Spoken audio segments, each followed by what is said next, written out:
निर्वाचन और भारतीय जनता पार्टी के सांठगांठ के साथ किस प्रकार से वोटों की चोरी और धोखाधड़ी करने का काम भारतीय जनता पार्टी के द्वारा किया जा रहा है निर्वाचन के मदद के द्वारा।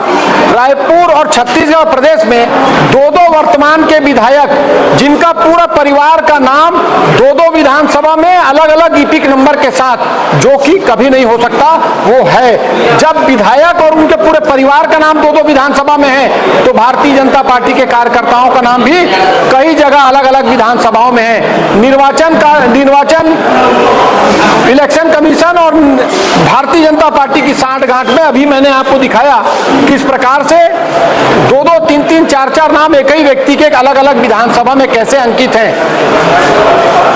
निर्वाचन अपराध की श्रेणी में वो दोनों विधायक आते हैं जिन्होंने शपथ पत्र देकर, जो राजेश मूणत जी ने शपथ पत्र देकर अपना मतदान केंद्र और मतदान नंबर बताया था, आज शपथ पत्र में जो दिया है उसके अलावा एक और उनका है।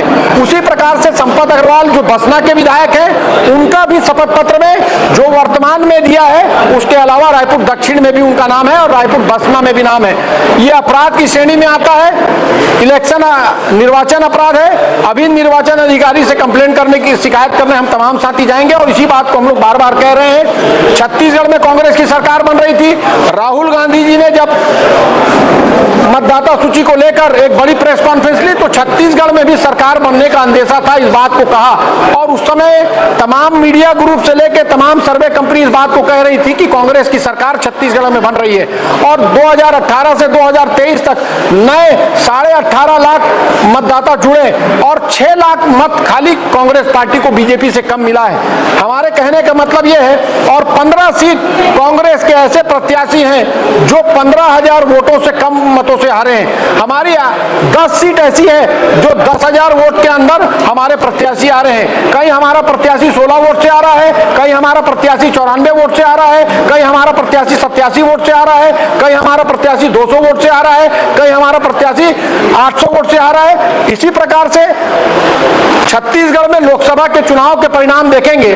कांकेर लोकसभा में वीरेश ठाकुर जो हमारे कांग्रेस के प्रत्याशी थे, मात्र 1800 वोट से लोकसभा का चुनाव हारे।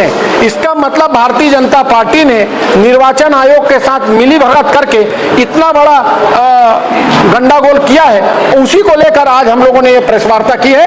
अब वो दोनों विधायकों की विधायिका सुन्न किया जाए और उनके ऊपर आपराधिक प्रकरण दर्ज किया जाए, उसको लेकर अभी निर्वाचन कार्यालय हम लोग जा रहे हैं।